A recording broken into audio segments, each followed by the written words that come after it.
Hi అండి. కాలువలు ఫుల్గా రావటం వల్ల బోధుల్లోకి పూర్తిగా నీళ్ళు వచ్చేసింది చూడండి.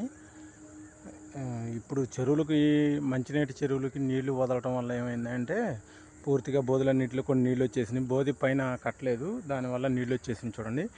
ఈ నీళ్లు రావడంతో పాటు వీటితో పాటు చేపలు కూడా వస్తున్నాయి అన్నమాట. ఇక్కడ చూడండి, ఒక చేప చూపిస్తాను మీకు.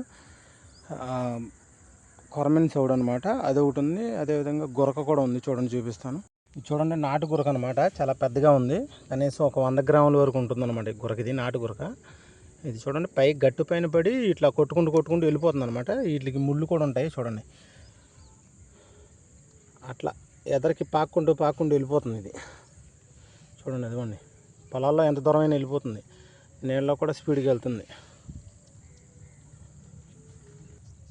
ఇక చూడండి, ఇక్కడ కొరమెన్ సౌడ్ ఉందన్నమాట.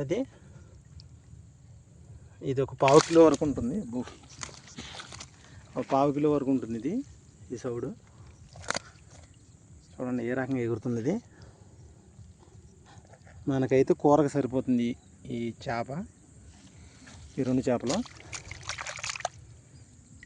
ఈ 2 కలిసి కూరకు సరిపోతాయి అన్నమాట. ఈరోజు అయితే చేపల కూర మంది ఫైనల్గా.